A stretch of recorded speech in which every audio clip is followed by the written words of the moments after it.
इससे पहले हमने प्रारूप समिति को देखा था। प्रारूप समिति के अध्यक्ष भीमराव अम्बेडकर थे। प्रारूप का मतलब हमारे भारत के संविधान का एक स्ट्रक्चर कैसे होगा और इसमें राज्यों की स्थिति क्या होगी, केंद्र की स्थिति, या किस प्रकार संसदीय व्यवस्था होगी, या किस प्रकार की व्यवस्थाएं होंगी, वो पूरा प्रारूप जो था वो भीमराव अम्बेडकर जी की अध्यक्षता में एक प्रारूप समिति बनी थी।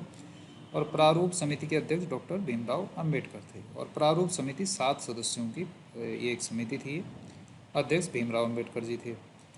तो इस प्रारूप समिति ने फिर 60 देशों के संविधानों का अध्ययन किया, यानी कि 60 देशों से हमने कुछ ना कुछ लिया है। 60 देश के संविधानों से हमने अलग अलग चीज़ें अपने संविधान में ली हैं। और जो अच्छी चीज़ें थी उसमें से उसको हमने भारतीय संविधान में ग्रहण किया है, या हमने भारतीय संविधान में इन 60 देशों से लिया है। अब सबसे महत्वपूर्ण चीज़ें या सबसे ज़्यादा जो चीज़ें हमने ली हैं, सबसे ज़्यादा भारतीय संविधान ने जो चीज़ें हमारे संविधान में हैं वो भारत शासन अधिनियम 1935 से ली गई हैं। भारत शासन अधिनियम 1935 क्या था? जब भारत 1947 में भारत आज़ाद नहीं हुआ था, तो भारत जिस कानून के तहत चलता था वो भारत शासन अधिनियम 1935 था। ये ब्रिटेन की सरकार ने बनाया था और हमारे भारत में अंग्रेज़ों का शासन था, तो अंग्रेज़ इसी कानून से हमारे देश में शासन करते थे। इससे पहले भारत शासन अधिनियम 1919 था, इससे पहले 1909 था, तो ये हम इतिहास में पढ़ेंगे। तो भारत शासन अधिनियम 1935 से हमने क्या लिया? सबसे एक प्रश्न तो यही आता है कि हमारे भारत के संविधान का सबसे बड़ा स्रोत क्या है, यानी कि सबसे ज़्यादा हमने अपने संविधान में कहाँ से लिया है? तो भारत शासन अधिनियम 1935 से सबसे ज़्यादा चीज़ें हमने ली हैं, तो ये हमारे संविधान का सबसे बड़ा स्रोत है। लगभग लगभग 2/3 या 66% के आसपास, यानी कि 60% से भी ऊपर हमने इसी से लिया है। तो ये हमें थोड़ा ध्यान में रखना है। क्या क्या लिया है हमने भारत शासन अधिनियम 1935 से? तो ये एक संघीय ढांचा लिया है। संघीय ढांचा में ना भारत राज्यों का एक संघ है, यानी कि भारत राज्यों का, स्टेट्स का एक यूनियन है। यानी कि हमारे देश में जैसे कि अभी 28 पूरे राज्य हैं, 8 केंद्र शासित हैं, टोटल 36 राज्य हैं, और उनका एक संगठन है हमारा के भारत जो है। तो भारत एक फेडरल सिस्टम चलता है, भारत राज्यों का एक संघ है। तो ये संघीय ढांचा भी हमने कहाँ से लिया था? इसी भारत शासन अधिनियम से लिया। द्विसदनात्मक व्यवस्था, यानी कि हमारी संसद है उसमें 2 सदन होते हैं, लोकसभा राज्यसभा। तो द्विसदनीय व्यवस्था भी हमने यहीं से ली है। प्रांतों की स्वायत्तता, प्रांत स्वायत्तता में ना इंडिपेंडेंसी, प्रांतों को भी हमने, जैसे उत्तराखंड है तो इसमें 3 सूचियाँ बनी हुई हैं। एक केंद्र सूची होती है, एक राज्य सूची होती है, एक समवर्ती सूची होती है। तो केंद्र सूची में जितने भी विषय होते हैं उन पर तो कानून बनाने का अधिकार केंद्र सरकार को होता है। राज्य सूची में जितने भी विषय होते हैं उन पर कानून बनाने का अधिकार राज्य सरकार को होता है। तो ये हमें ध्यान में रखना है कि इसलिए प्रांत स्वतंत्र हैं। प्रांत ऐसा नहीं है कि हमारी उत्तराखंड की गवर्नमेंट जो है दिल्ली की सेंट्रल गवर्नमेंट के अंडर में है, ऐसा नहीं है। ये अलग, संविधान ने इसको अलग अधिकार दे रखे हैं और दिल्ली की सरकार को अलग अधिकार हैं। तो इसलिए स्वायत्त हैं। प्रांत क्या हैं? लगभग इंडिपेंडेंट हैं। राज्यों में राज्यपाल की नियुक्ति केंद्र सरकार में राष्ट्रपति के द्वारा होती है, तो वो व्यवस्था भी हमने यहीं से ली है। राज्यपाल की वीटो शक्ति, राज्यपाल कुछ बिलों को मतलब रोक सकता है, जैसे कि व्यवस्था होती है कि 2 सदनों में से पास होते हैं फिर राज्यपाल के पास जाते हैं। तो राज्यपाल जो है कुछ बिलों को राष्ट्रपति के लिए सुरक्षित कर सकता है या दोबारा वापस पुनर्विचार के लिए लौटा भी सकता है। तो वीटो शक्ति भी हमने वहीं से ली है। लोक सेवा आयोग, जिसकी आप यूपीएससी की तैयारी करते हो, है ना, यूनियन पब्लिक सर्विस कमीशन जो होता है, लोक सेवा आयोग, ये भी हमने भारत शासन अधिनियम 1935 से ही लिया है। जनजातीय क्षेत्र है ना, शेड्यूल ट्राइब जिसे एसटी कहते हैं हम लोग, क्षेत्रों के आधार पर कुछ लोगों को पिछड़े का आरक्षण दिया जाता है। तो जनजातीय क्षेत्रों के लिए विशेष व्यवस्था होगी, ये भी हमने यहीं से लिया है। आपातकालीन व्यवस्था, हमारे देश में 356 आर्टिकल, 352, 356, 360, 3 अनुच्छेद ऐसे हैं जो आपातकाल के बारे में है। आपातकाल का मतलब हमारे देश में कोई भी बाह्य आक्रमण हो जाए या कोई अशांति या कोई विद्रोह हो जाए हमारे देश में, तो आपातकाल में हमारे सारे मौलिक अधिकार समाप्त हो जाते हैं और सारा जो है देश, ये राज्य भी उस समय, राज्यों की स्थिति भी समाप्त हो जाती है और एकात्मक संघात्मक शासन हमारा एकात्मक हो जाता है उस समय। तो आपातकाल 2-3 धाराओं में है। अभी हम आगे पढ़ेंगे, कुछ चीज़ें ऐसी होंगी जो आप नए शब्द होंगे आपके लिए और समझ में भी नहीं आ रहा होगा। तो ये पूरा संविधान ही है एक तरह से जो हमें आगे जाके पढ़ना है। तो इन चैप्टरों को हम आगे जाके देखेंगे। आपातकाल हो गया, न्यायपालिका हो गया, ये सूचियाँ वगैरह, ये सब आगे जाके एक बड़े बड़े चैप्टर हैं इन पर, तो ठीक से समझेंगे। लेकिन फिलहाल ये संविधान के स्रोतों का विषय है कि कहाँ से लिया है हमने, तो उसके बारे में हम पढ़ रहे हैं। तो भारत शासन अधिनियम से 1935 से हमने ये सारी चीज़ें ली हैं जो ऊपर लिखी हुई है। ब्रिटेन से हमने क्या लिया है? ब्रिटेन वही इंग्लैंड या जिसने हमें गुलाम बनाया था। तो ब्रिटेन से हमने संसदीय व्यवस्था ली है, यानी कि भारत में कैसी शासन व्यवस्था है? संसदीय शासन प्रणाली है, यानी कि संसद होती है, संसद कानून बनाती है, संसद कानूनों को हटाती भी है। तो सबसे महत्वपूर्ण संस्था हमारे भारत की संसद ही है। संसद से ही कानून बनते हैं और संसद से ही हमारे देश की व्यवस्था चलती है। तो अभी पढ़ेंगे, सरकार में हमने थोड़ा देखा भी था, अभी आगे भी देखेंगे, पूरी संसद को हम ठीक से पढ़ेंगे। द्विसदनीय व्यवस्था है हमारे यहाँ। संसद के 2 सदन हैं, लोकसभा राज्यसभा, और संसद के अंग 3 होते हैं, लोकसभा राज्यसभा और राष्ट्रपति तीसरा अंग होता है। तो सदन 2 हैं, अंग 3 है राष्ट्रपति संसद के। मंत्रिपरिषद संसद के प्रति उत्तरदायी होती है, ये भी ब्रिटेन से लिया हुआ है सब कुछ। तो मंत्रिपरिषद उसी लोकसभा में से ही बनती है ना, उसे तो निम्न सदन लोकसभा को कहा जाता है, तो लोकसभा के प्रति उत्तरदायी होती है। मंत्रिमंडल की व्यवस्था, विधायी प्रक्रिया। विधायी प्रक्रिया मैंने कानून बनाने की प्रक्रिया। विधि शब्द कानून का मतलब होता है लॉ, जो हमारे देश में बनते हैं। पार्लियामेंट बनाती है ना, राज्यों में विधानमंडल बनाता है, उत्तराखंड में, और देश में संसद बनाती है कानून। इसीलिए हमारे देश में संसदीय शासन व्यवस्था है, ये ध्यान। एकल नागरिकता, हमारे देश की एक नागरिकता है। ये तो देश हमारे देश का नागरिक होगा कोई, या किसी दूसरे देश का ही होगा। हमारे भारत का नागरिक रहते हुए किसी दूसरे देश का नागरिक कोई नहीं हो सकता है। इसलिए हमारे देश में कौन सी व्यवस्था मानी जाती है? एकल, सिंगल सिटीजनशिप है हमारे देश में। रेट जारी करना, जब किसी के मौलिक अधिकारों पर कोई आपात स्थिति, किसी को मौलिक अधिकार नहीं मिल पाते, तो उस आर्टिकल 32 में सुप्रीम कोर्ट जो है रिट जारी कर सकता है। रिट मैंने आदेश बोल सकते हैं, ये जारी कर सकता है। विधि के समक्ष समता, आर्टिकल 14 में हम मौलिक अधिकारों में हम देखेंगे इसको कि विधि के कानून के सामने सभी एक जैसे ही हैं। ये मौलिक अधिकार पढ़ेंगे, सब आगे आएगा, विस्तार से हम इन चीज़ों को समझेंगे।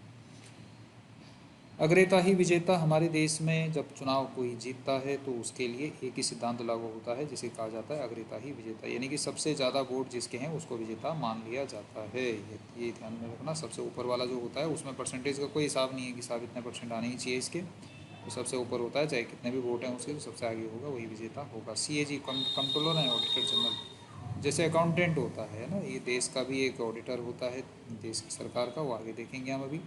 तो ये सब हमने ब्रिटेन से लिए थे। इसके बाद अमेरिका का नंबर आता है। अमेरिका माना जाता है कि सबसे कानून व्यवस्था यहाँ की सबसे अच्छी है, और अमेरिका सबसे संपन्न देश भी है, सबसे अमीर देश है। तो स्वतंत्र न्यायपालिका, जुडिशियरी कानून व्यवस्था अमेरिका की सबसे अच्छी मानी जाती है, इसलिए हमने स्वतंत्र न्यायपालिका कहाँ से ली है? अमेरिका से। न्यायिक पुनर्अवलोकन है ना, रिव्यू कर सकता है सुप्रीम कोर्ट किसी भी अपने फैसले का, तो वो भी हमने कहाँ से लिया है? अमेरिका से लिया है। जनहित याचिका, यानी कि केस हम सिर्फ दूसरे आदमी पर ही नहीं करते, कई बार हम कोर्ट में जनहित याचिका भी डाल देते हैं। कोई समाज की समस्या हो तो उसको भी कोर्ट के सामने रखा जा सकता है, कोर्ट उस पर फैसला देते हैं। सुप्रीम कोर्ट और हाई कोर्ट के न्यायाधीशों को, जैसे कि राष्ट्रपति को हटाने की जो प्रक्रिया होती है, महाभियोग, हालांकि महाभियोग इनको नहीं कहा जाता, महाभियोग की प्रक्रिया राष्ट्रपति के लिए ही प्रयोग होती है। ये नाम राष्ट्रपति के लिए कहा जाता है, लेकिन प्रक्रिया वही होती है। सुप्रीम कोर्ट के और हाई कोर्ट के जजों को हटाने की प्रक्रिया राष्ट्रपति को हटाने जैसी ही होती है। मौलिक अधिकार भाग 3 में है, अभी हम पढ़ेंगे आगे जाके इनको। ये भी हमने अमेरिका से लिए हैं। राष्ट्रपति के विरुद्ध महाभियोग, ये भी इम्पीचमेंट कहा जाता है, ये भी हमने कहाँ से लिया है? अमेरिका से। विधि के समान संरक्षण है ना, सभी संस्थाओं को समान रूप से सरकार जो है संरक्षण देगी, ये भी हमने अमेरिका से लिया है। विधि सम्यक प्रक्रिया है ना, और उपराष्ट्रपति का पद, ये ध्यान में रखना, कई ये सभी प्रश्न लगभग पूछे जाते हैं। प्रस्तावना की पंक्ति। कनाडा से हमने संघीय ढांचा लिया है। कनाडा से हमने क्या लिया है? फेडरल सिस्टम, यानी कि राज्यों का एक संघ है भारत, तो संघीय ढांचा हमने कनाडा से लिया है। और अधिक शक्तियां जो हैं, जो अवशिष्ट शक्तियां हैं, ये केंद्र के पास रखी गई हैं। ये हमें ध्यान में रखना है कि अवशिष्ट शक्तियां किसके पास रखी गई हैं? केंद्र सरकार के पास में रखी गई हैं। यानी कि जैसे कि डिफेंस है, विदेशी मामले हैं, ऐसी जो महत्वपूर्ण शक्तियां हैं, यानी कि शक्तियों का झुकाव किस तरफ है? केंद्र की तरफ है। ये केंद्र की सरकार को हमारे संविधान ने ज़्यादा शक्तियां दी हैं। केंद्र सरकार द्वारा राज्यपालों की नियुक्ति और सुप्रीम कोर्ट से परामर्श, राष्ट्रपति सुप्रीम कोर्ट से भी परामर्श ले सकता है, ये हमने कनाडा से लिया है। नीति निर्देशक तत्व भाग 4 में, भाग 4 हमारे संविधान के भाग 4 में नीति निर्देशक तत्व हैं, जो कि हमने आयरलैंड से लिए हैं। आयरलैंड भी एक यूरोपीय देश है। राज्यसभा में 12 सदस्य राष्ट्रपति मनोनीत करता है। राज्यसभा अभी हम पढ़ेंगे आगे जाके, उसमें 12 सदस्य मनोनीत करता है राष्ट्रपति। राष्ट्रपति का जो निर्वाचन होता है लोकसभा, राज्यसभा, विधानसभा वाले इसमें वोट देते हैं। दक्षिणी अफ्रीका, साउथ अफ्रीका से भी हमने संविधान संशोधन की प्रक्रिया आर्टिकल 368 में क्या है, संविधान संशोधन की 368 में संविधान संशोधन हमने अफ्रीका से लिया है। राज्यसभा में 12 सदस्य जो है राष्ट्रपति मनोनीत करता है, और राज्यसभा का चुनाव जो है ये राज्यों के विधानसभा के सदस्य इनको इनका चुनाव करते हैं, तो वो भी हमने यहाँ अफ्रीका से लिया है। ऑस्ट्रेलिया से समवर्ती सूची। अब सूची क्या है, हमारे देश में दो मुख्य सरकारें हैं, एक केंद्र की सरकार है, एक राज्य की सरकार है। तो संविधान ने कुछ विषय केंद्र की सरकार को दे रखे हैं, कुछ विषय राज्य की सरकार को दे रखे हैं, लेकिन कुछ विषय ऐसे भी हैं जो कि दोनों बनाते हैं। उस सूची को हम क्या कहते हैं, कॉन्करेंट लिस्ट या समवर्ती सूची। तो इस सूची पे दोनों राज्य की भी सरकार भी कानून बनाती है, केंद्र भी बनाती है। तो राज्य सूची अलग होती है जिस पर राज्य कानून बनाता है, केंद्र सूची अलग होती है जिस पर सेंट्रल गवर्नमेंट कानून बनाती है। सेंट्रल गवर्नमेंट का मतलब जैसे रक्षा, विदेशी मामले, डिफेंस, बैंकिंग, रेलवे, ये सब सेंट्रल गवर्नमेंट के पास होते हैं। तो ऐसे विषय, तो 3 सूचियाँ होती हैं, राज्य सूची, केंद्र सूची, और समवर्ती में दोनों ही बनाते हैं। दोनों सदनों की संयुक्त बैठक होती है, संयुक्त सत्र कहा जाता है इसे। प्रस्तावना जो हमने देखी है, और अंतर्राज्यीय व्यापार यानी कि जो राज्यों के बीच में व्यापार होता है वो सब इसी से लिया है, ऑस्ट्रेलिया से। जर्मनी से हमने आपातकाल लिया। आपातकाल हमारे देश में 352, 356, 360 3 प्रकार के आपातकालों की बात की गई है, ये हमने इससे लिए हैं, जर्मनी से। फ्रांस से हमने गणराज्य, रिपब्लिक। रिपब्लिक क्या होता है, जिस देश का जो मुखिया होता है अगर वो वंशानुगत नहीं है, यानी कि अगर किसके डायनेस्टी के हिसाब से, वंश के हिसाब से नहीं चलता है, उसका चुनाव होता है, तो उसे गणराज्य कहा जाता है। स्वतंत्रता, समता, बंधुता, ये हमने प्रियम्बल में जो ये शब्द हमने कहाँ से लिए हैं, फ्रांस से लिए हैं।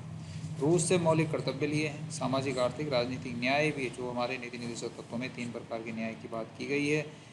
यह हमारी उद्देशिका में भी 3 प्रकार के न्याय की बात की गई है। अभी हम उद्देशिका भी देखेंगे। जापान से हमने विधि द्वारा स्थापित प्रक्रिया जो है,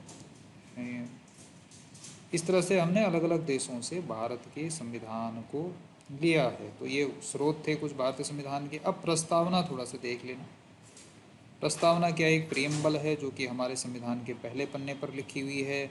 हमारे उद्देश्य क्या हैं, जैसे होता है ना किसी भी किताब के पहले पन्ने पर लिखा होता है कि हम क्या करना चाहते हैं इससे, इस संविधान को बनाने का उद्देश्य क्या है, तो वो प्रस्तावना हमने कहाँ पर लिखी है, पहले पन्ने पर लिखी हुई है प्रस्तावना। तो प्रस्तावना क्या है, थोड़ा सा इसको हम देख लेते हैं। तो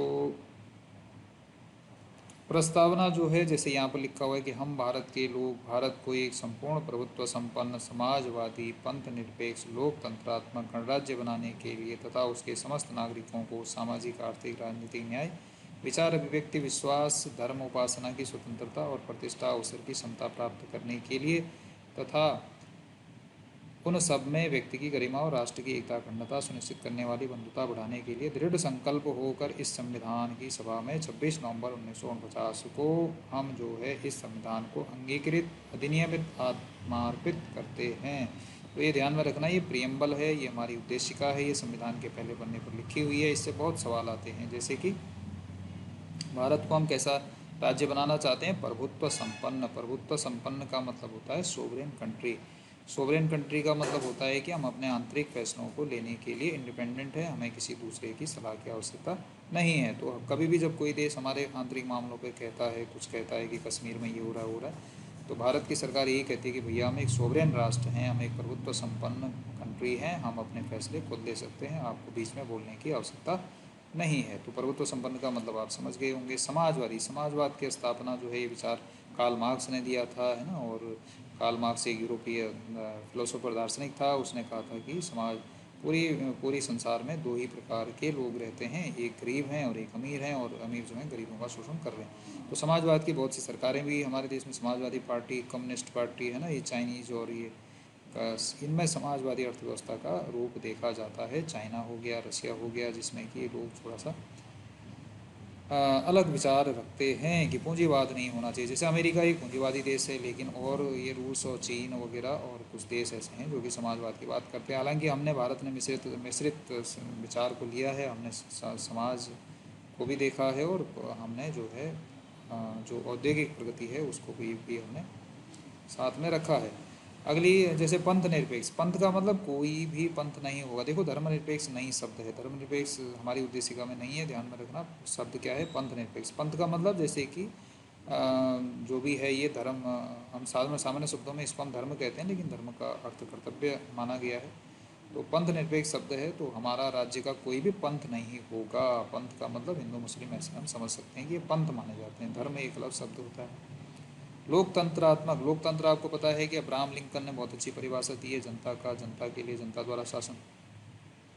तो लोकतंत्र मैंने जहाँ की हर एक पद पर लोग एक निश्चित समय के लिए जनता द्वारा चुने जाते हैं। गणराज्य भी आपने देखा था कि जहाँ मुखिया वंशानुगत नहीं होता है उसे हम गणराज्य कहते हैं, रिपब्लिक कहते हैं। बनाने के लिए उसके समस्त नागरिकों को कितने प्रकार की स्वतंत्रता देने की बात करता है? सामाजिक, आर्थिक, राजनीतिक न्याय देने की बात करता है। उद्देशिका में कितने प्रकार के न्याय की बात की गई है? सामाजिक, आर्थिक, राजनीतिक, 3 प्रकार के न्याय की बात की गई है। कितने प्रकार की स्वतंत्रता की बात की गई है? 5 प्रकार की। न्याय, न्याय की स्वतंत्रता, विचार की स्वतंत्रता, अभिव्यक्ति की स्वतंत्रता, विश्वास, धर्म और उपासना की स्वतंत्रता। तो 3 प्रकार का न्याय, 5 प्रकार की स्वतंत्रता और प्रतिष्ठा अवसर की समता। तो ये प्रतिष्ठा और अवसर की समता, व्यक्ति की गरिमा, राष्ट्र की एकता अखंडता को सुनिश्चित करने वाली बंधुता बढ़ाने के लिए हम दृढ़ संकल्प होकर क्या करते हैं? 26 नवंबर 1949 यानी कि 26 नवंबर को हमारे यहाँ संविधान दिवस मनाया जाता है। 26 नवंबर 1949 को संविधान बन करके तैयार हो गया था। और कुछ एक्ट, कुछ जैसे सिटीजनशिप के जो भी क्या थे, जो भी आर्टिकल थे उसी दिन से लागू हो गए थे। तो आंशिक रूप से संविधान 26 नवंबर 1949 को भी लागू हो गया था। और संविधान दिवस कब मनाया जाता है? हमारे यहाँ 26 नवंबर 1949 को मनाया जाता है। तो ये उद्देशिका थी, ये आपको थोड़ा ध्यान में रखनी है। उद्देशिका में मुख्य मुख्य चीज़ें क्या हैं ये आपको ध्यान में रखनी है।